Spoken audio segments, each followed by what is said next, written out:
You're listening to The Hurt Locker, the podcast that opens the door on men's mental health. And tonight's special guest, is comedian, writer, broadcaster, Robin Ince. Robin, welcome to The Hurt Locker. Hello, it's a joy to be here. I've got to ask, why did you want to come on The Hurt Locker? Do you know what? I don't say no to anything that sounds interesting and might go in a different. You know what I mean? This is the thing: I'm very much. I need novelty all the time. And one of the great things about doing a podcast like this is sometimes you get asked a question, and it's only when you've answered it you realise what you actually understood about either yourself or about the world. Do you know what I mean? It's that beautiful thing E.M. Forster, the author, said. So I love that. So I always like engaging with people whenever possible. Great. Although I've introduced you, for the benefit of our listeners, who is Robin Ince? Well, it's one of those, I've always found it difficult to be a noun. So even though I did comedy for years, I never really called myself a comedian because I thought, oh, that's a lot of, suddenly that really is rigid. And I suppose now what I do a science podcast that I've done for 16 years with Brian Cox, as in the particle physicist, called The Infinite Monkey Cage. And I also write, I've got my first book of poetry out. I've got a second one coming out soon. And I've also written quite a few non-fiction books. So the most recent one there's a couple that I've written that have kind of had quite a lot about mental health. The first one was called I'm a Joke and So Are You. And the second one's called Normally Weird and Weirdly Normal. And I'm always, the joy and sometimes a very troubling thing of writing those books is I meet so many people and see inside so many people's heads. And I realized a long time ago when I was gigging that a lot of the people that came to my shows, I'd often end up chatting to them afterwards. And I realized how many people lived troubled lives, but concealed and masked. And that, I think, is one of the things that I feel very strongly about. Every show that I do, every book that I write, whatever I create, I want people to feel less scared of being in the world and less threatened by who they actually are. Unless obviously they're Nazis, and then I'm not nearly as interested. Of course. So tell me then about the moment you realised humour could be used as a tool for making difficult ideas and feelings easier to sit with.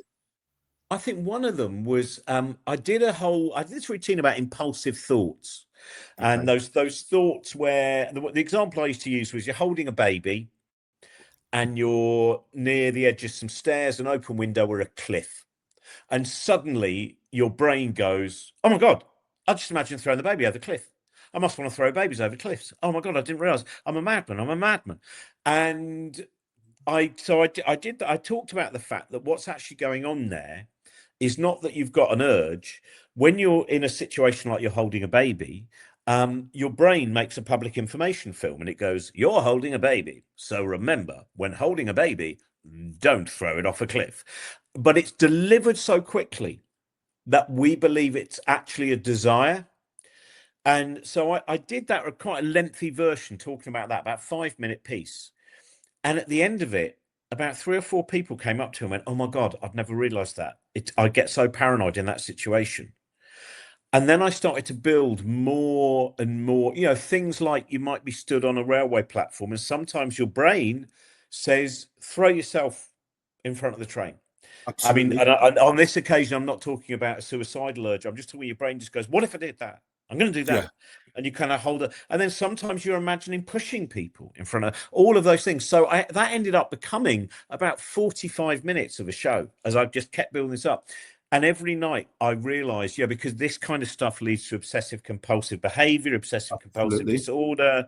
You can't communicate it because you're terrified that you're a freak and a weirdo. And I think as I have become over years and years, I don't have very much anymore a hidden self. I am one of those people where people go, why'd you say that?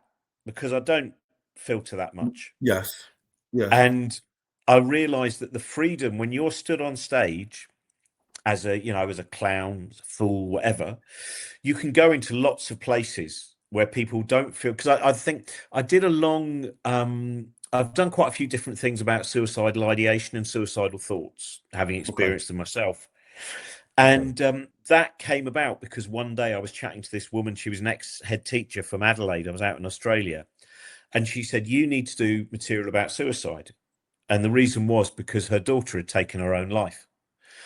And I've never taken writing a bit of stand-up so seriously, because I dick around all the time. I improvise a lot.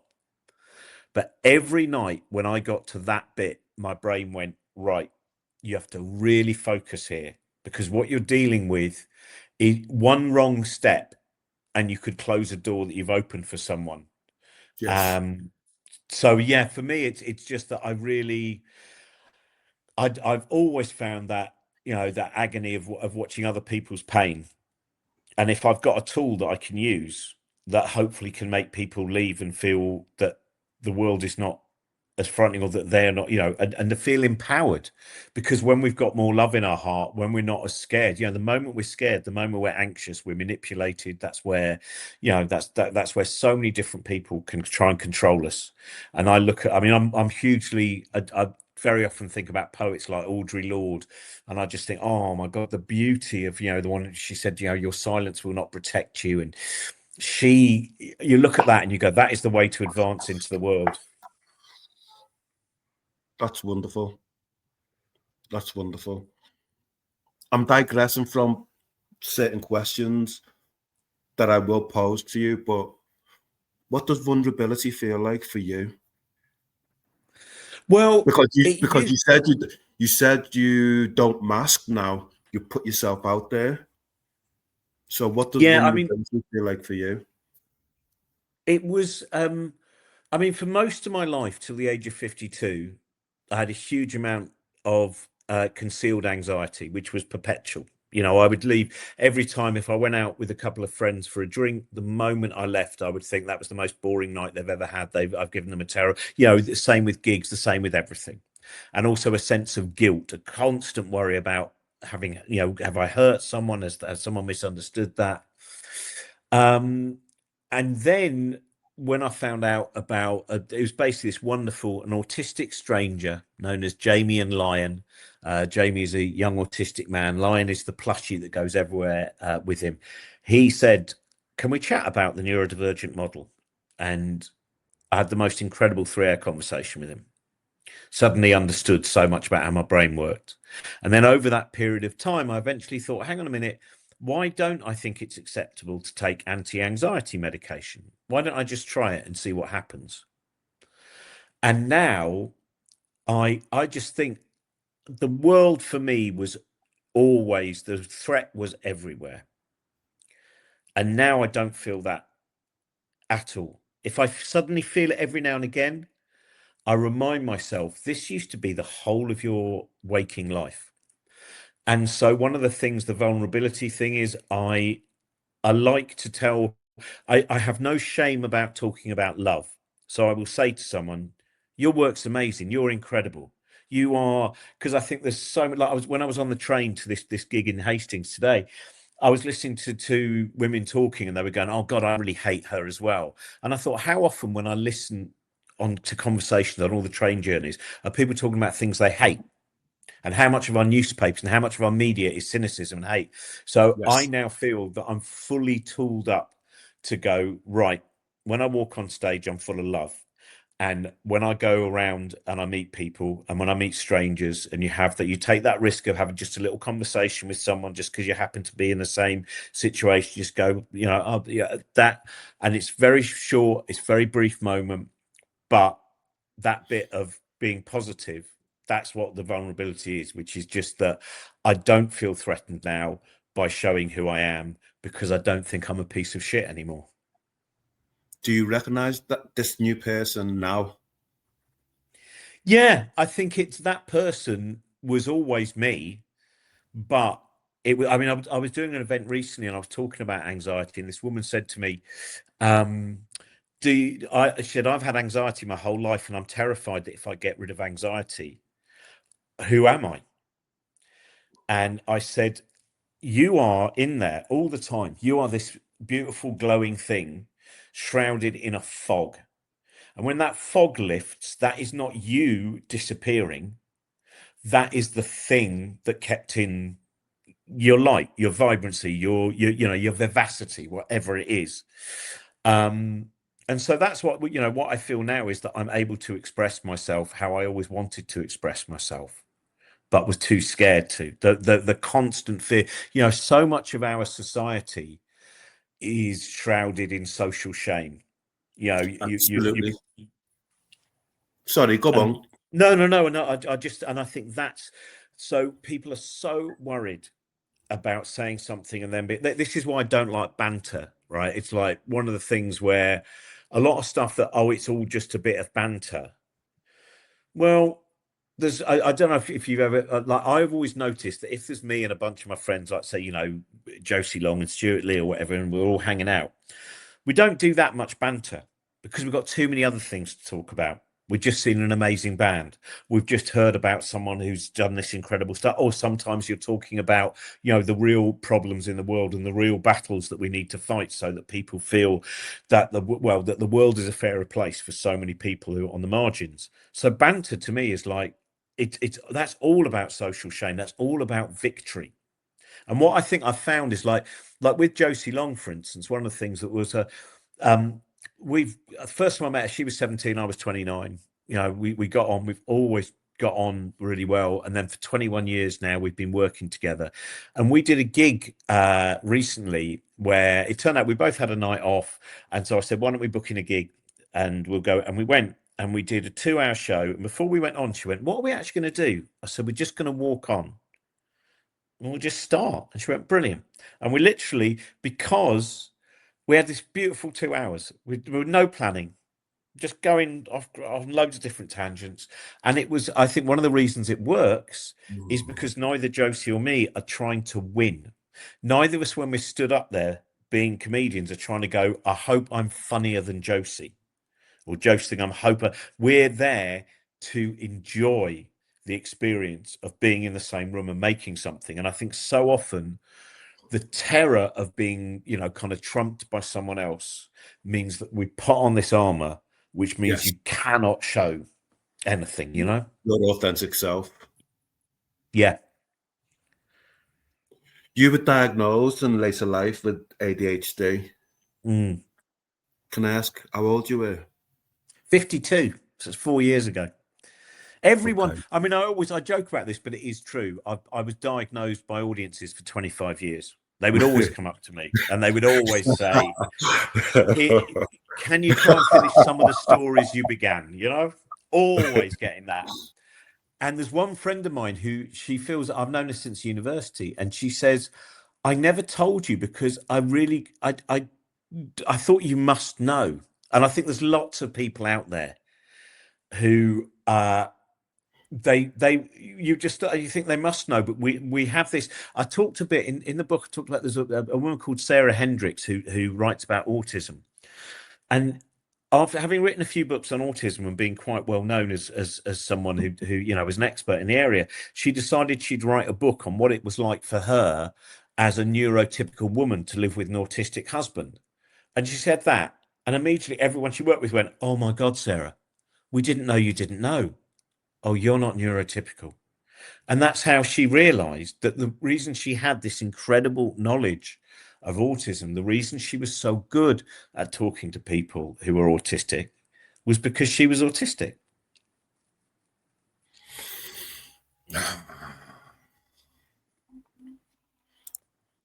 What did it mean to you to receive this diagnosis?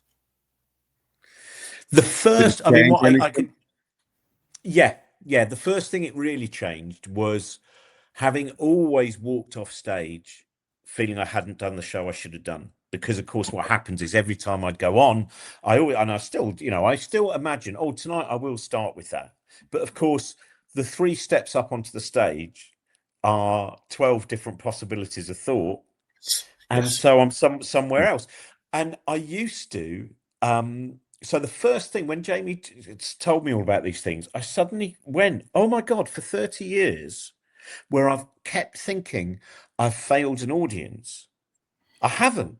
All those people who come back year after year have been coming back precisely because I bring chaos. And now, of course, I can totally go into that chaos. Now I have no fear. I just know that. So that was the first thing. And I remember the next day I wrote a poem. When I only just started, I'd written about 2 poems by then. I just wrote a 3rd poem, sat on Wembley Central Station platform, and I was going to do a brilliant festival called Beautiful Days down in Exeter, run by the Levellers. And I just went on stage and I did this poem, and I didn't apologize for it, and I didn't go, oh, it's probably not really a poem or whatever. I just did it. I stopped giving all those bits beforehand, which set up all the, oh, I'm sorry about this, and I'm sorry, and it's probably not very good, and I'm there.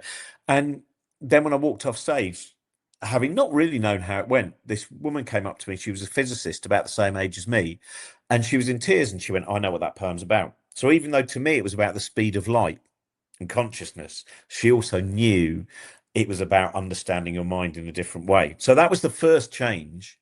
I also noticed things like suicidal ideation started to go into decline, that I wouldn't have. Before, I would have sometimes 2 or 3 months where any moment where I wasn't distracted by something else, that would be the thing that was going through my head.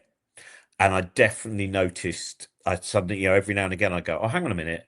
I'll tell you another one which was interesting, was irritable bowel syndrome. Now I know there's many different versions. So I'm not saying this is true of everyone out there with IBS. This is my, and a few other people as well, which is, it turns out it was entirely anxiety based. Absolutely. Absolutely. And I can relate to that. When I spoke to friends about them going through that same process. Mm. Do you see your chaos, your racing mind, as a superpower now? Do you know what? I kind of try and avoid superpower just because I worry sometimes, but I do know it's a different power to a lot of other people. I do know that, the fact that you can put me on stage, and an example I'll give you is, I was doing a festival and I'd interviewed about 25 people. The final interview was Alexi Sale. I had a great time with him. I thought, finally I can have a drink. As I walked off stage, the stage manager went, oh my God, the guy who's meant to be interviewing Irvine Welsh, he's run away. Is there any chance you could interview Irvine Welsh? There's a bottle of whiskey and 500 quid in it. So obviously I said yes. And literally and I spun round, walked back on stage, no time, literally there. I turned to Irvine. I said, Irvine, obviously, I've not read this new book of yours. Sat down, we chatted for 25 minutes about other things. And then I said, Irvine, I don't normally ask an author this, but this new book of yours, what's that all about then? And just to have that knowledge that most people in that situation could not instantaneously create an interview and a conversation. And now I realize that, the skill set that I've got, the fact that when I interview people, I am genuinely very interested and I'm always listening.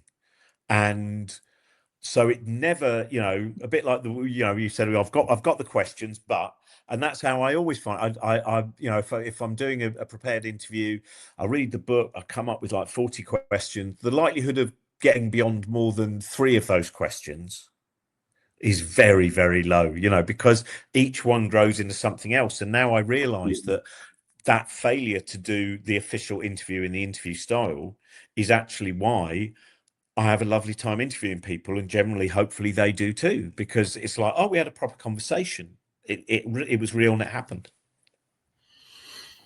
Let's go back. What was growing up like for you? What did it consist of? A mum, a dad, siblings? Were you wealthy? Were you impoverished? Were you angry middle class. with the world? Middle class home counties. Lived in a little village. It was a 3-bedroom house. So my sisters shared a room, and me being the boy, youngest boy, golden boy. That's the way it is, isn't it? But for me, the big thing that I realised was something that happened just before I was 3. 2 days before my 3rd birthday, I was in a car with my mum and one of my sisters, and there was a car on the wrong side of the road and it crashed into us. And my mum was very seriously injured and she was in a coma. And because I was nearly 3 years old, I thought I'd caused the accident, because you do when you're little. Yeah.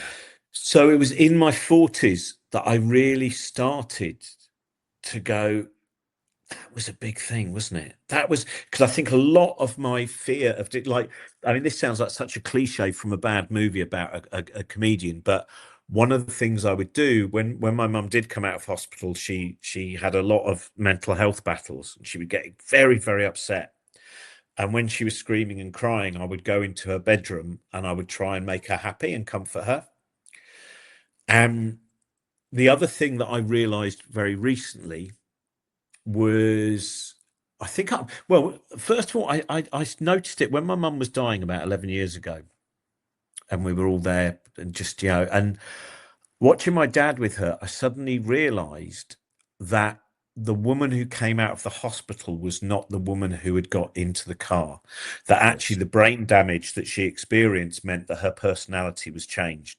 Yes. Now, for me, being a little boy, I didn't know that because I was so tiny, but for my older sisters, they will have known she was different. I mean, they talked to me about when she came out of hospital, they were hiding in the bushes because they were so scared.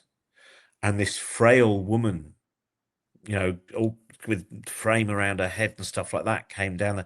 And when they went upstairs, each one of us individually went to see our mum, and she didn't recognize one of my sisters. And I look now at that, and in particular, I was doing an event not that long ago, and a couple came up to me and they said, "Do you remember us? We're the Rowlands." And he was the Baptist minister in the village where I was brought up. Very kind family.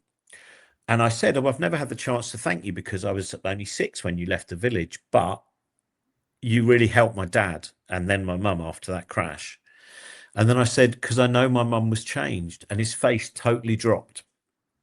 And I realized, I mean, it hit me very hard. This was back in June. And I think in some ways I grieve now more for my mum than when my mum died, because I grieve for the woman I never knew. And because I used to look back at some of her letters from before we were all born. And I used to think, oh, it's really interesting to see who your parent was, your mum or your dad, before you arrived, before they become a parent. That does change it. Yeah. But then, of course, more recently, I've realized it wasn't just that she became a parent.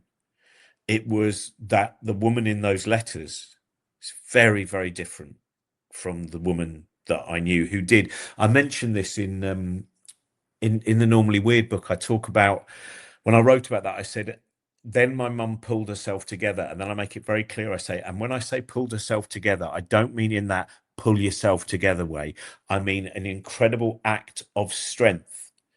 She pulled herself. She really pulled herself back into being a single entity while still struggling with depression, all those things. So it was a comfortable childhood. I was a scared little boy. I didn't like school, but what I had as an advantage was to be a middle class kid. My dad worked incredibly hard to, he was told to our doctor, when my mum was still really battling out of hospital, he actually said, "Do you know what, Nigel? I think maybe you should just put her in a home and forget about her." My dad would never have done that. One of the things that I carry with me, it's almost like when he died, he was not, he lived a very long life. He was 92 when he died, and I didn't feel hugely sad, because I thought he's left an enormous number of ghosts inside me and both my sisters in the best possible way. Thank you for sharing that. Thank you for sharing. Are you close to your sisters? Yeah, I've got one of my sisters lives out in Tasmania, so I don't see her that much. My other sister, who lives in like about 20 miles from me, yeah, we see each other all the time, and we are very close. And I think we've also realised over, like, one of the books that I wrote a while ago, I dedicated to her, because I know that we never talk about love. One of those families, which is love is never spoken of, but it's there. My dad, I don't think my dad ever said, certainly from any conscious age, I don't remember him saying that he loved me, but I knew he did because of the way that he was. It wasn't like sometimes you read these sad stories where someone never knows their dad loves them, and then they find that the dad kept a scrapbook about the whole of their life. So it wasn't like that. It was So I think we all know that we carry a lot of it. And so, yeah, when I wrote this book, I thought I'm going to dedicate it to my sister, and that will be a nice surprise. And then she'll know that I've put something in print which confirms, you know, the love that we both, you know, have for each other. There's a beautiful book by, do you know the comedian Joe Caulfield? Yes. Her sister Annie died of cancer a few years ago, and she wrote a memoir of her. And when she asked for a quote for it, I said, "This is a love story." We don't always talk about the fact that sometimes in families, there, you know, love is unfortunately given far too few definitions. You're either in love or you love someone platonically. Do you know what I mean? There's kind of, and Yes. that's it. And like Yes. everything, that intensity of the love that she had for her sister, I said, it's a love story, and we can call it that. And there's nothing creepy or weird about that, you know. But and I think that thing of being in any family, where I always think if you get on with your family, if you are close to your family, you are the fortune of that. And what that means, I think, is huge. I know so many people who, you know, in some way their home was broken, and sometimes they, you know, there's a guy I know, he's 96 years old, and I know that he still carries the bullying he received from his older brothers and sisters, that even now he, you know, it's that thing of trauma, isn't it, where so The much body of our keeps the trauma, score. yeah, it's so true. As you were talking then about love, I was getting goosebumps because we don't talk about it enough. There's a researcher, a doctor, Dr. Susie Bennett, works up in the Glasgow labs, and she does a lot of research on male suicides. And she does presentations about it. And one of the things, she quoted this guy, young man of 31, who had been experiencing suicidal ideation, suicidal thoughts every day since the age of 13.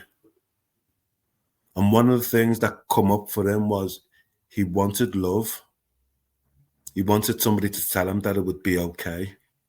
But because he'd gone past a particular age, it's like people can't offer that to men over the age of 25 or over the age of 20. It's like we're supposed to have all that knowledge, the wherewithal. We've got to Yeah. man up, as it were. We can't be craving those or yearning for safety and protection. Man up, all that stuff. Such bullshit, isn't it? It's the, because what, you know, it's like, look, you know, you look at someone like Trump, who for some reason is people see him as some kind of, he's a whiner, he's a whinger, and he's someone who crushes anyone else because he is all of that insecure. You know what I mean? It's like that, Yes. and that sense of what is a man meant to be, and you're meant to have all the answers, and you're not meant to cry, and you're not, you know, it's, I quite often, if sometimes when I'm doing events, there might be certain things that I do know might increase the chance that someone will come up to me when I'm signing books or whatever, and they'll start to tell me something and they'll start crying because there's something that I've talked about there. And I always say to people, I said, look, hate is the most boring emotion, and it's everywhere. That's what we should be apologizing for. If you are crying, you are reaching a point of another little bit of understanding, another little bit of knowing about where your pain is, another little bit about knowing where your love is, and all of those things. And I cannot stand the fact that we have, it's like when you have these kind of, you know, Piers Morgan types or whatever, and they'll talk about, yeah, the old days, all these, you know, men who went to war, you know, God, we wouldn't have got through World War II if all those people had PTSD. And you go, oh, you don't know very much, do you? Because the number of men, as we know, that come back from war Absolutely. severely damaged, Absolutely. and that whole have you ever seen the TV series Mr. In Between? No, I can't say that I have. Great Australian TV What's the series. premise of it? He's basically he's a kind of he's a guy who does jobs for kind of crims in an Australian city, but he Okay. also, his brother has motor neurone disease. He's quite often just looking after his daughter. But there's this one thing where this doesn't give away anything, so you can still watch it. But he never got on with his dad. Really difficult relationship. And his dad starts to get dementia. And one day he walks into the home and he's got a box of stuff. And his dad goes, "Hi, son." And he goes, "Ah, you recognise me today?" He goes, "Yeah, I'm having a good day. Can you, I've got to tell you something." And he sits down and he just does this monologue where he talks about what it was like to be an Australian soldier, to be sent to the Vietnam War, and then to return and to be people calling you a baby killer. And there's this line which he says, "I wish you'd known me before I went to war." Oh, absolutely. And that is it. It doesn't have to be a war. You know, I think about that with my mum. I bet my mum wishes I knew her before she went to her war, that war that broke her. And I just more and more I meet people who I think, oh my God, they've waited till they're 84 and they now think it's safe to bring out this thing that they have carried with them. And I will Yes. always say to people, first of all, I think we always belittle our own traumas. We go, oh my God, my trauma compared to what's going on in Gaza or whatever, right? And as you know, you can't have a blood test and people go, yeah, you've got the correct amount of trauma. Yeah. There's no hierarchy of trauma. It's what you experience, it's how it impacts you. That's the perfect way of saying it, the hierarchy of trauma. That's brilliant. That is because so I often will say to audiences, I'll say one of the things about dealing with your trauma is sometimes it will look silly because you were a child and now you're an adult, and an adult can look and go, but that was nothing in particular. But you weren't an adult when it happened to you. When you're 3, when you're 4, when you're 5, when the world is different, and the thing that I will always tell people is dealing with your trauma is not selfish. Because when you are able to deal with your trauma, you become stronger. And when you become stronger, your arms are able to reach out and carry other people. You are able to spy other people's trauma more.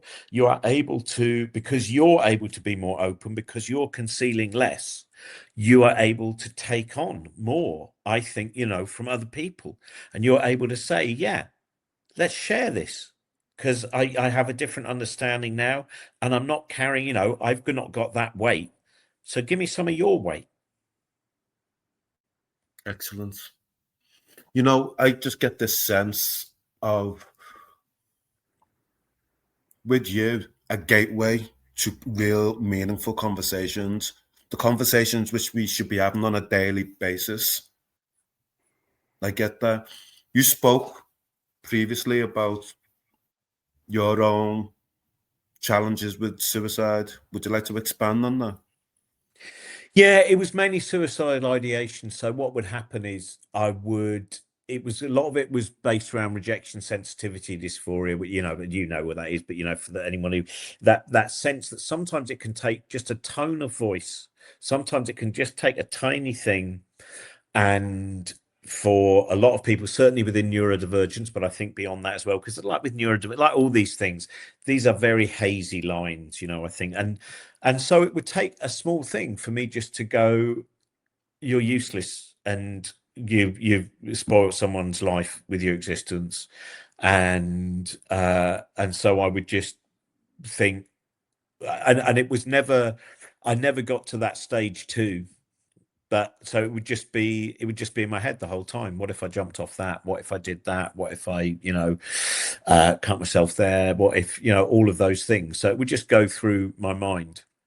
And it would, normally sometimes it would be 2 or 3 months. Sometimes it would be a few days. But once it started, it would stay for a while. It would stay for a period of time.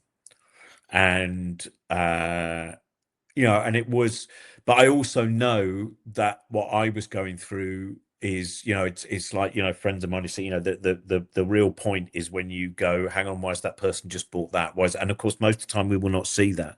That again is, as you said, these conversations. One of the things that I think is really important is to explain to people that suicidal ideation is not rare.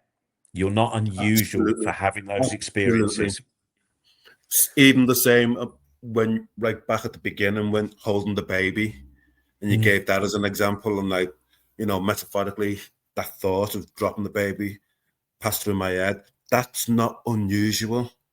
Yeah. It's not unusual, and we need to be able to normalize it through conversations, that these are the things that go on in our heads.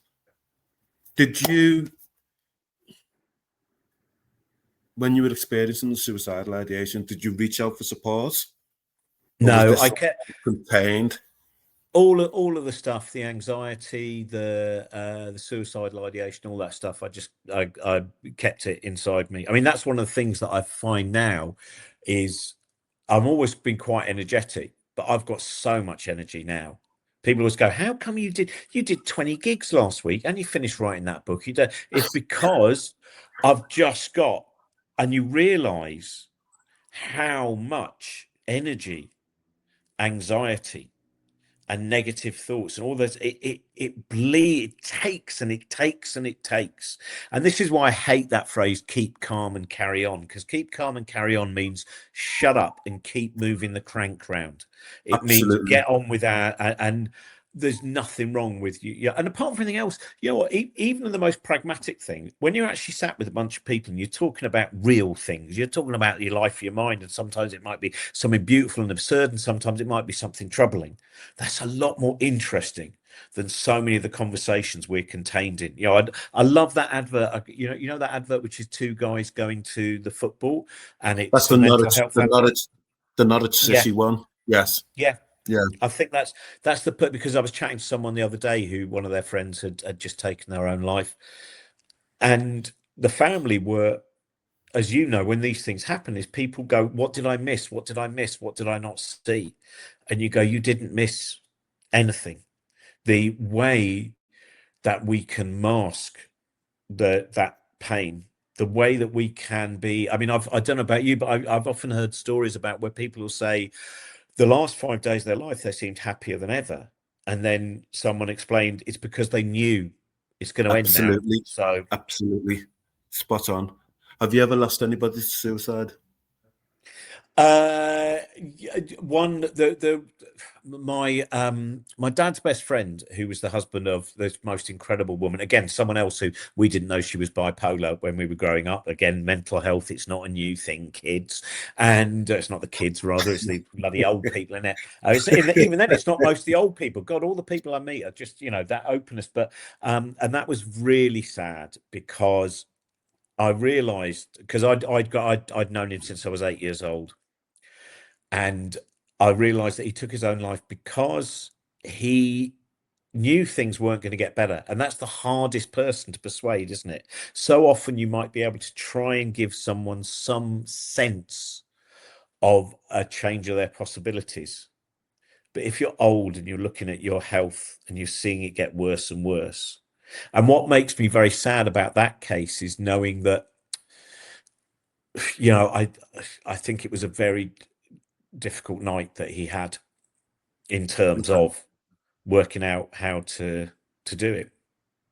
And that's, you know, all of those horrors that go with that. I remember there's a great author, A.L. Kennedy. She's wonderful, and she tells a fantastic story about, she went through a lot of mental health kind of battles, and she went to take her life once, and she was sat on this ledge, and then she realized she was just in her socks, like no shoes. And she thought, oh, should I take my socks off? Because you don't want to find someone with their socks on. Or should I put my shoes on? And she got so involved in thinking about that she went, hang on a minute.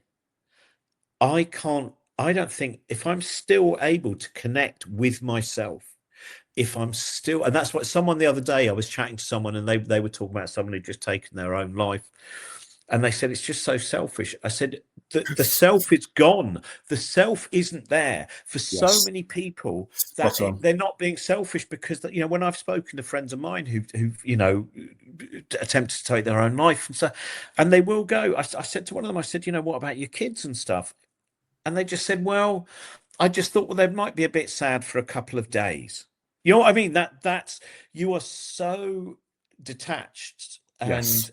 and I think that's what, until we start realizing that is not, you know, it's one of the things that frustrates me all that I've you know, some of those It's one bloke from Reform or whatever the other day was going on about, kids nowadays wear it. Yeah, we don't have the let's not headphone go thing. there. Let's not go there We on don't that need one. to go there, but it's what we're, when Elon Musk said the trouble with the West is empathy, you go, yeah, but you're looking at it from the wrong direction.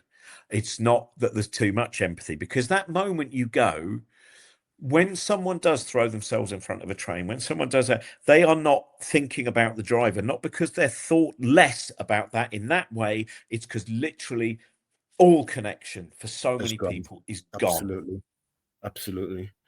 Tim's just put in the chat, research Berkshire Trust shows that adults with ADHD are 5 times more likely to attempt suicide, and 1 in 4 women diagnosed with ADHD have made an attempt. I think because ADHD has, I mean, I've never quite worked this out, but I think one of the things with it is because you're having so many thoughts, and because we're evolved to take notice of the negative thought, whatever it is, because that's the thing we've got to arm ourselves against. Yes. If you're having 20 thoughts in those 10 seconds, one of them that's manufactured in that mind may well be the negative one, and that is then going to fill that space. And I also think it is because, so many people don't think they're good enough. They just don't think and that is another reason, I think, to always find time when you see someone, whatever they've done, whatever it might be, it might be a cake, it might be a drawing, it might just be the way they helped someone in a shop or whatever, to find a way of saying, you're good, you're kind, all of those things, because as you said, talking about love is seen as whimsical or weak. And you go, this is why I don't like those comics that are always punching down, and people call them edgy. There is nothing edgy about bullying someone. There's nothing edgy about bullying people. There's nothing edgy about, having to go at people because they're fat, or having to go at people because they're LGBT, or doing misogynistic stuff or whatever. The idea that's somehow brave and edgy. The edgy thing is when you watch a comic go on stage and they talk about what they really love. Because it's harder. I used to explain this where I used to write a column. I still write a column for The Big Issue, but I used to write one which was specifically reviews of podcasts and radio shows. And I would never review anything that I didn't enjoy. So sometimes I pick something and then go, oh, I didn't really like that. Well, I better find something else. And people said, but isn't it hard to write about what you loved? And I go, initially it is, because hate is a really quick route. It doesn't, there's very little complexity there. Just boom, there we go. I hated that. Whereas love, going, why did I love that? But what I find is the more you exercise that. So when I first started writing, every now and again, I go, God, how can I describe how wonderful this was? And then once I'd done it 5 or 6 times, it became easier every time. So the more we exercise that, there's a beautiful line. It's in a book called Funny Weather by Olivia Lang. She says we spend too much time identifying poison and not enough time seeking nourishment. So if you spend all your time reading the horrible newspaper columnists, looking at what Trump's doing, like that, the information you're getting is not making you better at fighting. If anything, it may well be weakening you, because you eventually go, what's the bloody point?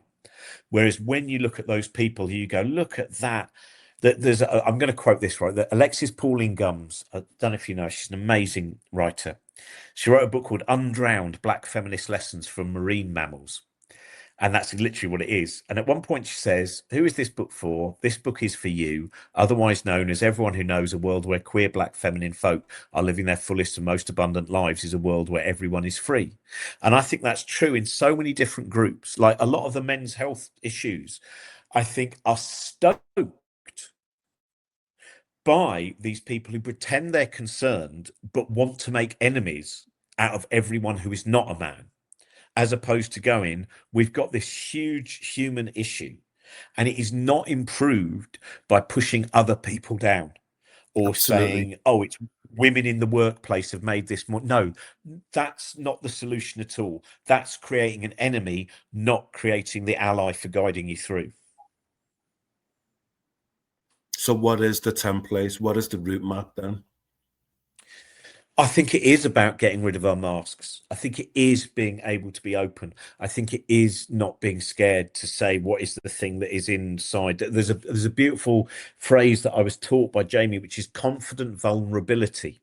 I don't know if you've come across that before. That is where you actually express your vulnerability. So you say, do you know what, at the moment, I'm going through quite a lot of anxiety, because so much of our world is looking for your weakness, or what they define as your weakness, I should say, Yes.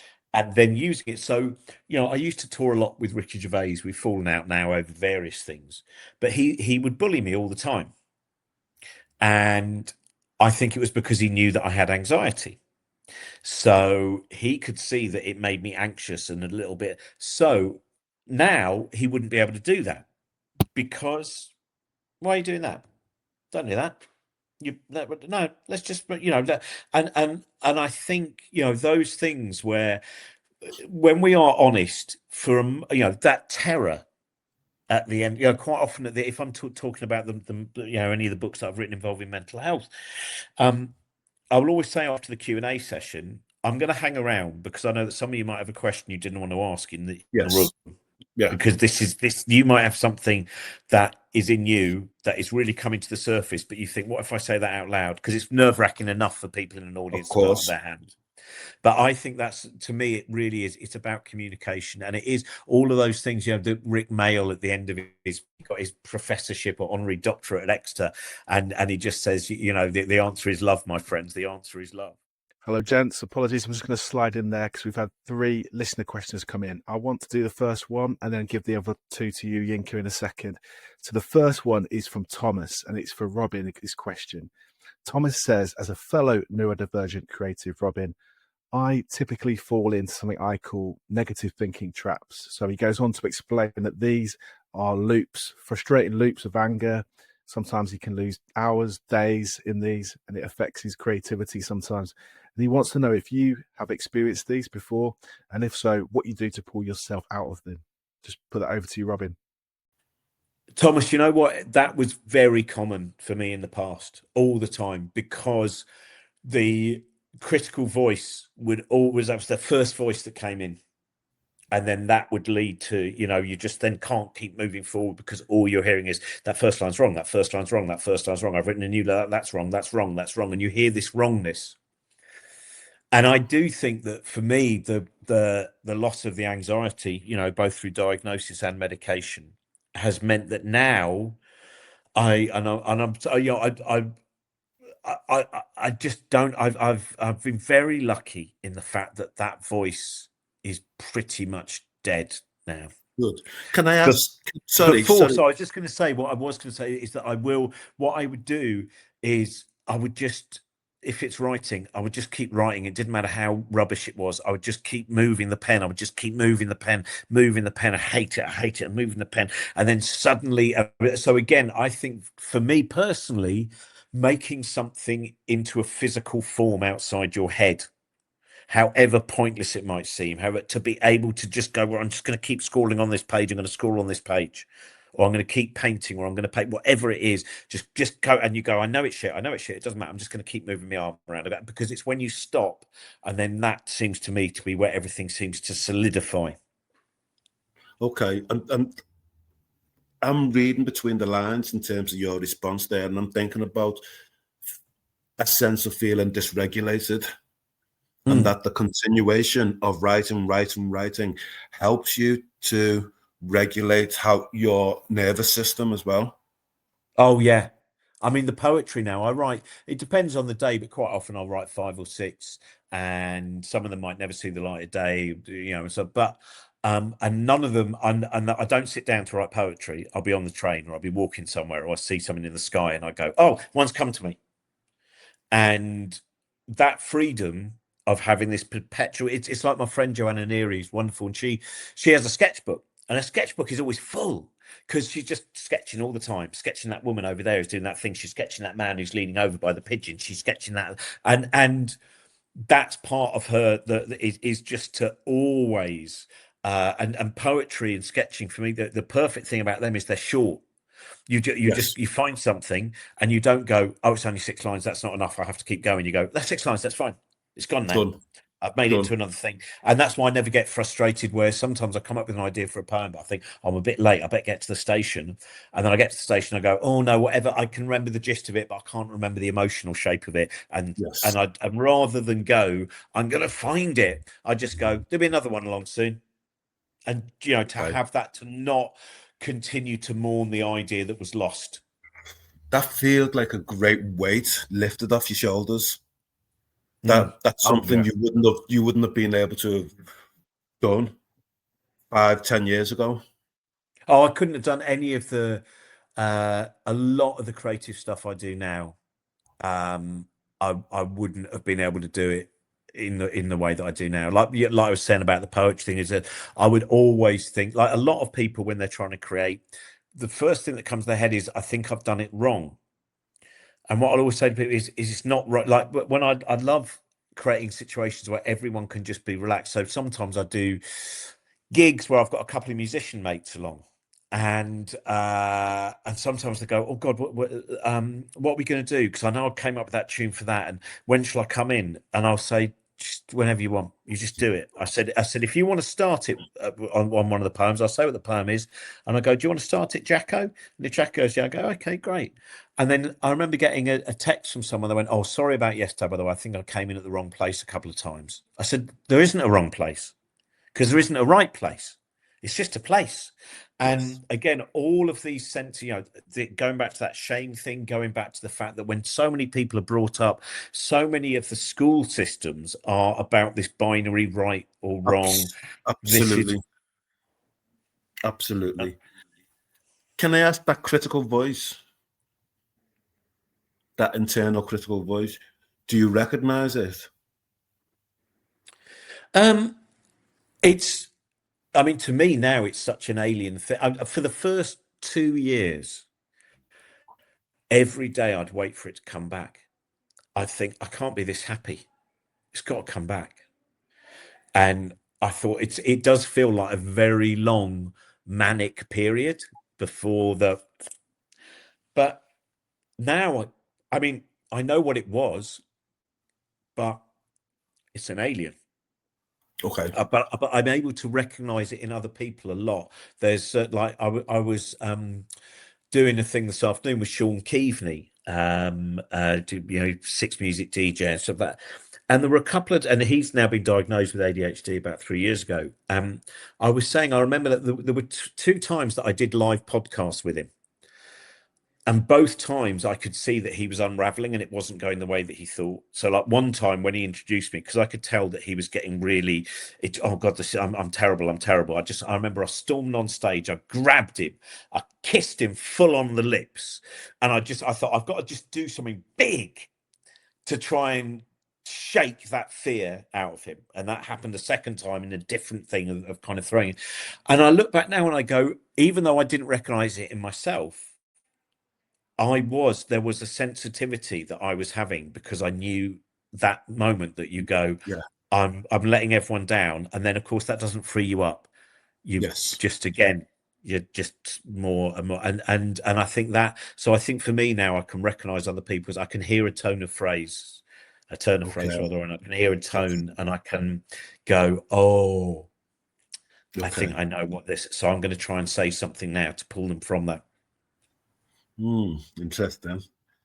Another question from Eugene. Hi, Robin.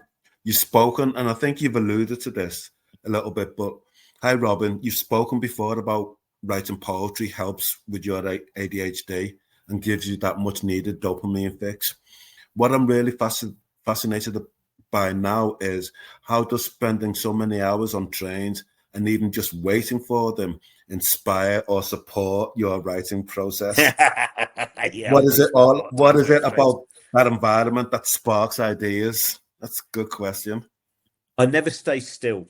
So what I do, if I get to Crewe station and it says the train's delayed by 40 minutes, I start walking.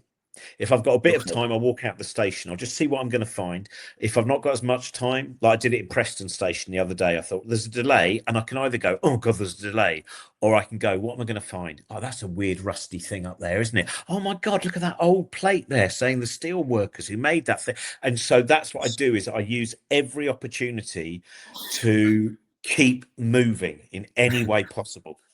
Okay, continuing the theme then of station. This is interesting as well. Your fans know you and love you. Yeah. This is off Rachel. You're delayed for a few hours in a train station. You can only pick one. Which station would you choose to be stuck in, and why? Oh, I like that. That is because I think there's some very beautiful stations on the Settle to Carlisle route, but there's not enough there for a couple of hours, I reckon. And I'm presuming that I'm not allowed out of the station. That I'm going to have to stay within the station. Yes. So I think it would be somewhere like Preston or Crewe, because Okay. there's lots of space to roam. There's There lots is. of corners. There's lots of different angles that it's like, I love taking photos as well. And again, it's exactly the same as the poetry. If I see something and I go, I'm going to take a photo of that. If I then go, do I want to? I don't take a photo because I know it's not instinctual. So I think it would be somewhere like Preston or Crewe, because it would allow me just to see so many different little edges and corners of that. Interesting. How's it been for you being on the Hurt Locker? Am I allowed to say that? Ask you that? Yeah, of course you are. I loved it. Where were you brought up, by the way? Because you have the accent of one of my favourite cities in the world. Liverpool, born and raised in Liverpool. Yeah, my See, parents that are is the thing. Nigerian. I thought you were. I wanted to check you might, because I was, and the moment you started talking, this is something that I find easier and easier as well. If I played Bristol or Glasgow, not Bristol, sorry, if I played Glasgow or Belfast or Liverpool, I enjoy it more and more, because one of the things that I think is great about all of those cities is not only are they activist cities, you go there and you see the heart of that, but you also, the more you wear a mask and the more you bullshit, the more you're caught out. Oh, they'll sniff it a mile. So that's what I wanted to know, because I just now whenever I play Liverpool or Glasgow, Belfast, I mean anywhere, but in particular there, I think, oh, I know why I didn't always have great gigs there, because I was pretending to be a comedian. I was playing the part. I was doing what I thought you were meant to do, and I wasn't truly accepting where I was, the room I was in, the experience, the possibilities. And I remember in Belfast once, and I wasn't even doing a show about, I don't know what it was about that particular show, but this woman came up to me afterwards and she just wanted to talk to me, because it's the first time she'd been out since her dad died. And she'd obviously just seen something was there that made her feel safe. Yeah, so that's why I asked you, because I absolutely love, and oh man, the Walker Gallery. I go to the Walker Gallery is. What's your favorite painting in there, or is it the statues that you like? Well, I'll tell you, one of my favorite things was that they once had an exhibition there of it was the different crinoline dresses of a cross-dresser who'd worked for the post office, and he just used to save up his money and once a year buy these incredible homemaker dresses. And I love that. I love the authenticity of that man. But I mean, I know it's a cliche, but every time I look at that Fantine painting that's up on the stairs, every time I look, that incredible character that Victorian 19th century woman who has had to give up everything, and she's had to sell her teeth and all of that stuff. And I look at that, wow, and I think of where we're going at the moment. This kind of the way that any of us who can need to be pulling the rope as hard as possible to stop us careering into, even greater division. And I look at things and I just, yeah. And also, that was the first place that I saw a Turner painting and totally got what Turner was about. Like I'd always, because Turner was everywhere. And then suddenly there's this Turner painting, which is almost all light. And I looked at it and I couldn't stop looking at it. I was there for about 15 minutes because I was just like going, oh, now I get it. Did you ever see The Runaway Slaves? I don't think so, no. It's a big, massive one. Man and woman being chased by this grizzly dog, and he's got something in his hands to protect them both. It's a powerful, powerful piece. Oh, I'm gonna see if that's hanging next time I'm up. Then definitely, yeah. I just love it. I love it. You know, one of the things that I love about art galleries like that, and there's Huddersfield's got one like that, Sheffield as well, which is Yes. it doesn't feel like there's a threat, because quite often I think people, there's so many, again, going back to teaching and going back to education and going back to things, people think, oh, I don't really know art. You know, so they don't go in because they think, oh, I don't know. And you go, and I always say, you don't have to know art. You don't have to, you don't need to know the birth date, the death date, the brush that this person used. You find what you love.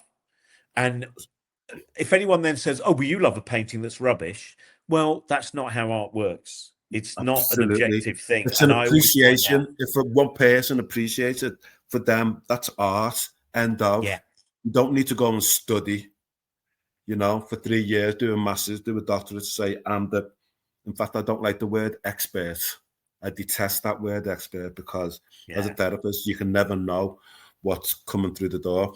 I'm going to do something unusual, but I'd like your comments on this. There was something that I've come across, and it's touched upon some of the stuff we spoke about today. I'm going to read something to you that it's not my words, all of it, but I've added bits to it. But I want to hear your take on it, if that's okay. Yeah. Curiosity.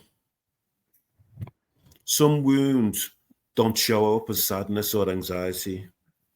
They show up as competence, as control, as endless doing. Many survivors of trauma don't look broken from the outside. They look like overachievers, caretakers, perfectionists. But what's underneath that mask is often a nervous system that never learned to rest.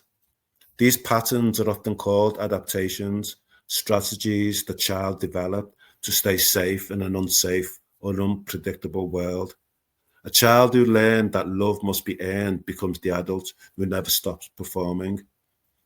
A child who felt chaos learns to control every detail. A child who felt unseen becomes the one who takes care of everyone else. These behaviors once protected you. They helped you survive.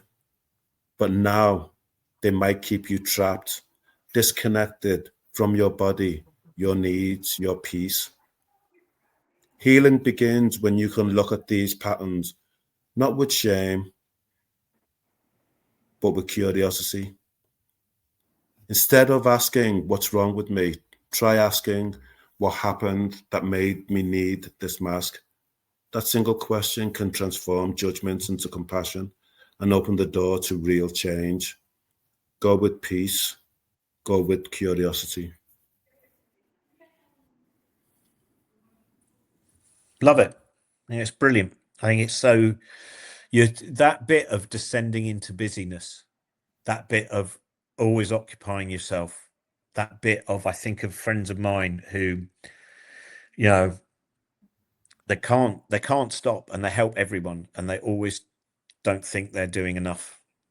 And I know from some of them, since I've, you know, that bit of what you're right. It's not that they look like high achievers, and yet inside they will have no respect for themselves, and they don't feel that they've done anything whatsoever.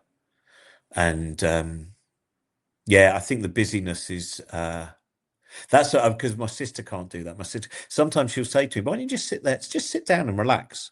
I go, because as you know, and I know, relaxing is the least relaxing thing you can do. And finding a way of transforming the busyness to, at least, because I don't think I'll ever be cured of busyness. I always have to do too much. But now my busyness is one that I can come out of and go, I had fun, not Absolutely. I found error. Absolutely. Can I ask, who's the most important person in your life? You can only pick one person. It's, I mean, I think it's my son. I think I've got, my son's nearly 18. We get on extremely well. We go to gigs together. it's that thing where each time they get older, you go, oh, this is the best age. This is the best age. Oh, I want them to be this age forever. And then if you're, oh man, I did this poem in one of the first times I performed. It was in Liverpool, and it was about when my son was 9 and we wanted to build a den together. And then that night when he was asleep, I wrote, "Is this the last den?" I wrote a poem about, will this be the final den? Because we'll never build another den. And that bit of sometimes mourning for time past while it's still there, it hasn't even gone. And afterwards, this young man came up to me. I think it was the Everyman I was at, and this man came up to me and he said, "Just so you know, the adventures never end." And then his mum leaned in and went, "Yeah, but there were quite a few years where it was quite hard to get you out of bed to have an adventure." And I thought that was the most beautiful relationship to watch.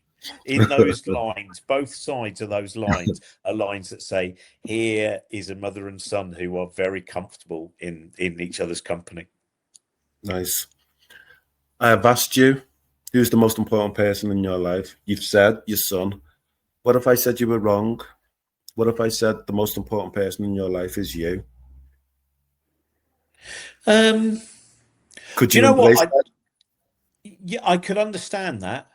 Okay. Can you embrace it? Do you know what? It's a bit like I try never to be proud of anything, but I try also at the same time, I think, but as long as I don't feel ashamed either. You know what I mean? I just think that was good. Let's move on. That's good. That's good. And I do understand exactly what you mean by that. But I'd probably still find that hard, but not in a negative, not in the way that I would have done in the past. Okay. It's like I'm, it is that thing, and I'm sure you've had that where you've met people and you've worked with them, and you've seen a certain point where you go, they're wearing their skin differently today. They're wearing it, and it's a lot more comfortable than the skin they wore when I first met them and they first came into, my room. Are you hopeful for the future? I think there's that great book by Hans Rosling, Factfulness. And he had this, like, he said, people often say you're optimistic. He said, I'm not optimistic. I'm a possibilist. I believe things are possible. And that's how I feel, which is, I said to someone the other day that I think I might be an optimistic pessimist, that I think we're kind of doomed as a species because we just see these terror. But what my optimism is, even if we do end up just ruining everything and all of these horrible division building again, I think we will see such incredible, beautiful acts of resistance and creativity.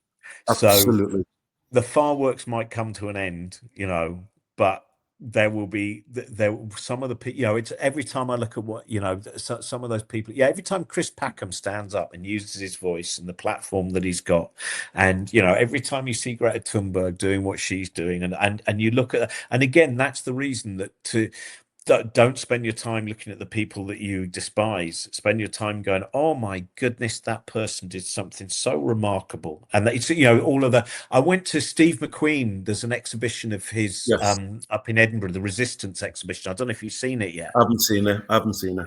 I think it's going to travel around. So I think it's going to come. I'm not sure what the next one, but all of that is just photos of, it starts off really suffragettes, goes all the way through the 20th century.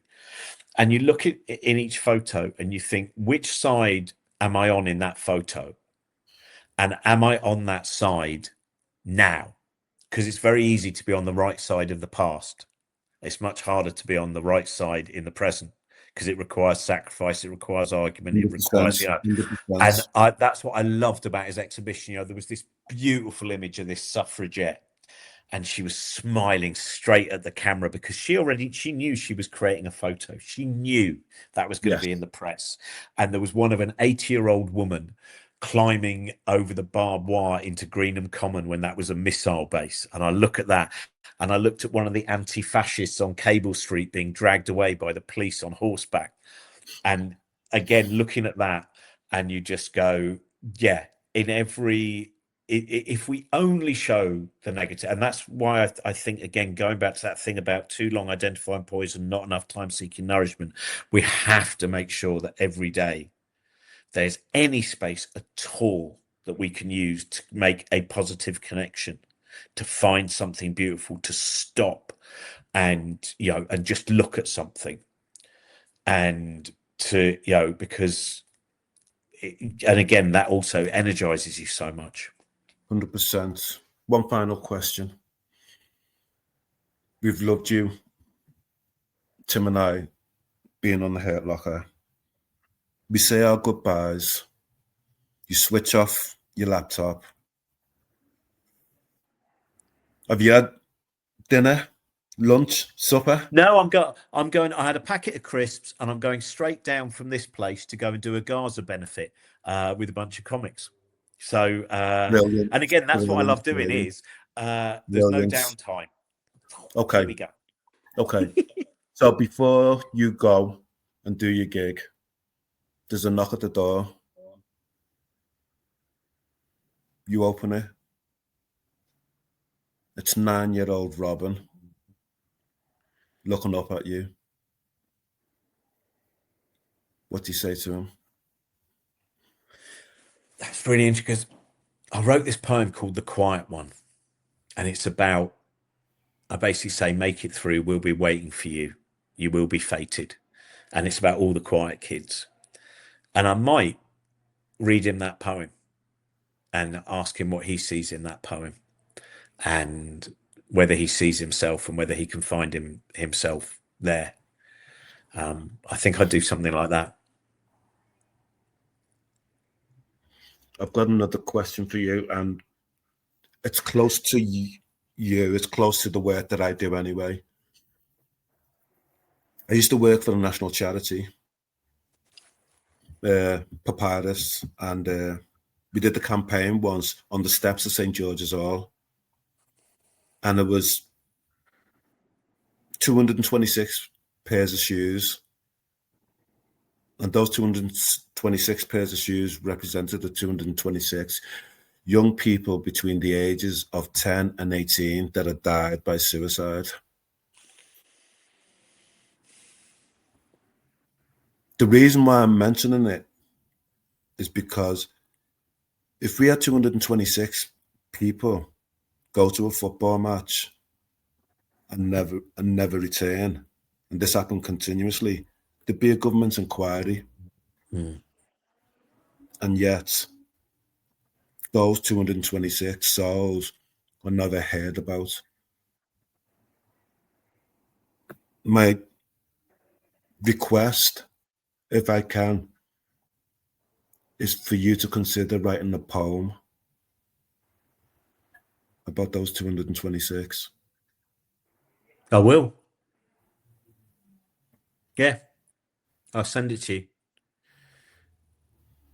Because I think that is such a perfect, can I just say, what a brilliant thing that, because the moment it's shoes, the moment it's anything like out in Christchurch in New Zealand, the unofficial monument they had for, I think it was the 96 people who died in the earthquake, just wandering around there with my friend Josie late at night, jet lagged, and we found 96 chairs, each one a different chair, a high chair, a wheelchair.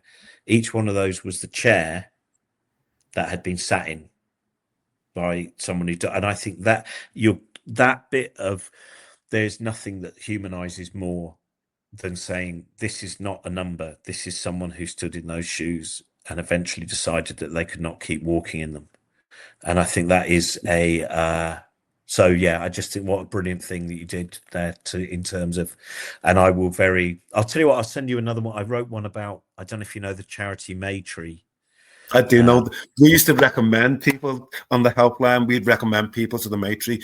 They were supposed to open one up in the Northwest, but I don't know what happened. But because they lost all their, they closed for a while, the one they had in London as well, and they've just reopened. Yeah. Okay. I've just realised I better go. I'm on stage now. Got to introduce the first act. Do you know what? This was. Thank you so much for having me on. Thank you so much for creating this. It was, and I hope that we'll meet. Let's go and have a cup of tea in the Walker next time I'm up in Liverpool. Would love that. Would love that. Thank you for your time. Remain blessed. Can I also just say, I love the fact that the position of the clock behind your head makes it appear you have a halo. So that is a beautiful touch. Thank you so much. Thank you. And that's a wrap. Thank you for watching. Remember, you are not alone. If you or someone you care about is struggling with their mental health, please see the contact information in this episode's description for further support.